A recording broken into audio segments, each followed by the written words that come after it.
Sir फरमाइएगा, सबसे इस वक्त का जो अहम सवाल है कि बगराम एयरबेस की फ़िज़ाई और जोग्राफियाई स्ट्रैटेजिक इम्पोर्टेंस क्या है, नंबर वन, और अफ़गानिस्तान से निकलने के बाद अमेरिका इस पर दोबारा काबिज़ क्यों होना चाह रहा है?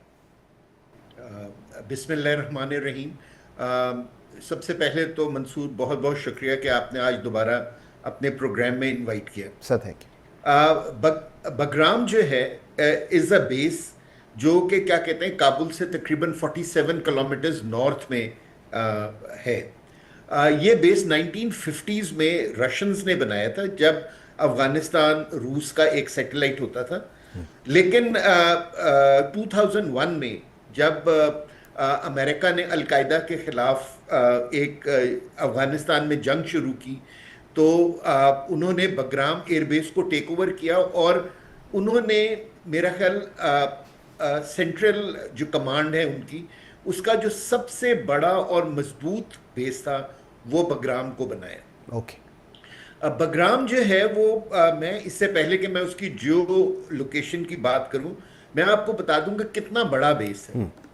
ठीक है ना, वो एक ऐसा बेस है इस पूरे रीजन में जिसके अंदर दो सर्फेसेस हैं और एक सर्फेस जो है वो तकरीबन 12,000 फीट लॉन्ग है। मीनिंग इसका कि वो जो अमेरिका के बड़े कार्गो एयरक्राफ्ट हैं लाइक C5 गैलेक्सी उनको सपोर्ट कर सकता है या उनकी लैंडिंग को बर्दाश्त कर सकता है। ये बहुत कम एयरबेसेस या एयरफील्ड्स होती हैं जो जिनके पास ये कैपेबिलिटी होती है क्योंकि आपने एयरफील्ड के LCN को उतना स्ट्रॉन्ग करना होता है कि जो है कि वो भारी से भारी जहाज को बर्दाश्त कर सके। प्लस क्या कहते हैं अमेरिका ने जब बगराम को एक पूरे बेस की शक्ल दी तो उन्होंने तकरीबन 110 जहाज़ों को हैंगर्स के अंदर रखने की कैपेबिलिटी बनाई। तकरीबन 2 बड़े टार्मिक्स हैं जो एकर्स के ऊपर मुश्तमिल हैं और तकरीबन 3 मेंटेनेंस हैंगर्स हैं। सो ये बहुत बड़ी फैसिलिटी थी।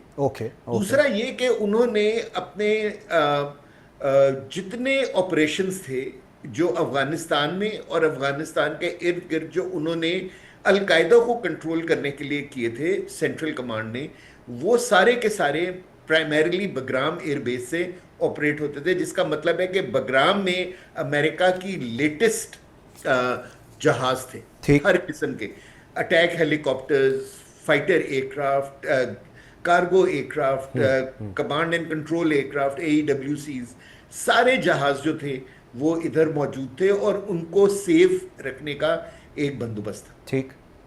यहाँ ये बेस इतना बड़ा है कि यहाँ तकरीबन 10,000 लोगों के रहने का उनके हर चीज का यानी कि बंदोबस्त है। ठीक। इसका मतलब है कि वहाँ हॉस्पिटल्स भी बने हुए हैं। जी बिल्कुल ऐसे ही, एवरीथिंग जी। ठीक है ना। अब बगराम की जो जियो लोकेशन है ना वो इसलिए अमेरिका ने इधर इतनी इन्वेस्टमेंट की थी कि बगराम जो था ना, जो यूरो एशिया जिसको कहते हैं कि जो कि इस इलाके का आप कहें कि साउथ एशिया या सेंट्रल एशिया में एक उसकी लोकेशन बहुत ही स्ट्रेटेजिक थी। अगर अमेरिकन इधर थे तो वो तकरीबन सिर्फ 1 घंटे की फ्लाइट से दूर थे जो कि चाइना के western nuclear weapon production plants बिल्कुल जो सिनकियांग प्रोविंस में है वो उनके यानी कि देवर यानी कि अमेरिका उधर पहुंच सकता था सिर्फ 1 घंटे की दूरी से। बिल्कुल। इसी तरह जो तेहरान था जो उसका एक अगेन एनिमी है, जो ईरानियन बॉर्डर है वो सिर्फ 800 किलोमीटर दूर है और तेहरान जो है सिर्फ 1600 kilometre. So they all are in the close vicinity.